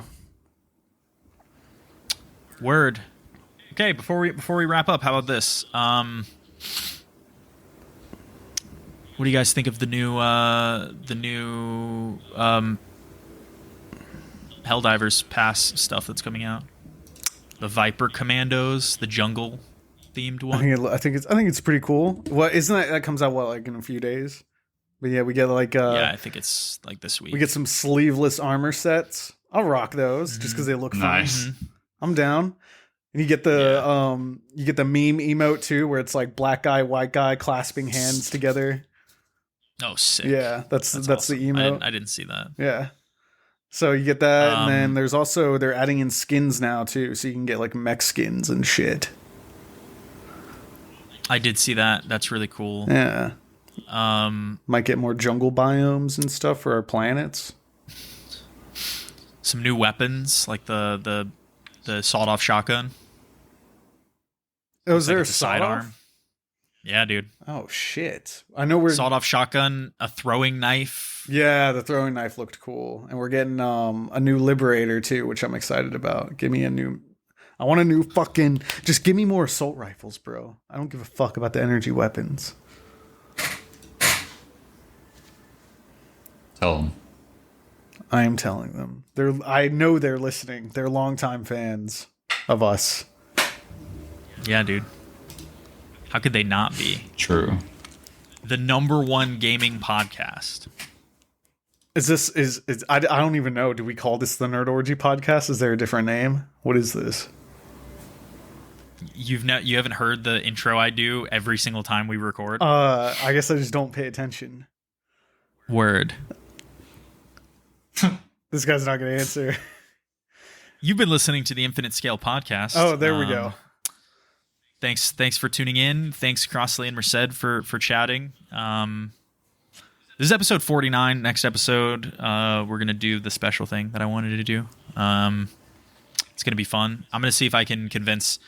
Let's see how many people we can get to join, just for giggles. So if you guys got somebody you want to join in, invite them. I think we'll see what we can do there. It'd be fun to have some old folks back on who hadn't been on in a while, like well, you know who. Beeple's birthday is June 7th, by the way. Oh shit. Oh fuck. No. Yeah. I thought for sure it was in the 20s. God damn it. God fuck. We missed it. Yeah. Yeah, hold on. I'm gonna message him and tell him they're about to wish you a happy birthday, but I did it first. Remember that? What, dude? You only did it because I told you. No. Say that. I did you gotta that. say that. No. Yes. No. No, he'll never know. Dude. I'm gonna send him It's this. too late. I'm gonna send him this fucking delete recording. it. We recorded all of it. Dude, I literally said, Well, you gotta I'm look pretty back. sure Beepall's birthday. I said, I'm pretty sure Beepall's birthday is really soon. You said, oh, fuck, really? Let me send him a message just in case. He can look back. I know what I You said. fucking I know liar. what I said. He'll look back. Holy at this. shit, dude. This fucking guy. God damn it. Happy birthday, Beeple. Yeah, Beepall, happy birthday. I said it first. We recorded this on June 7th, by the way.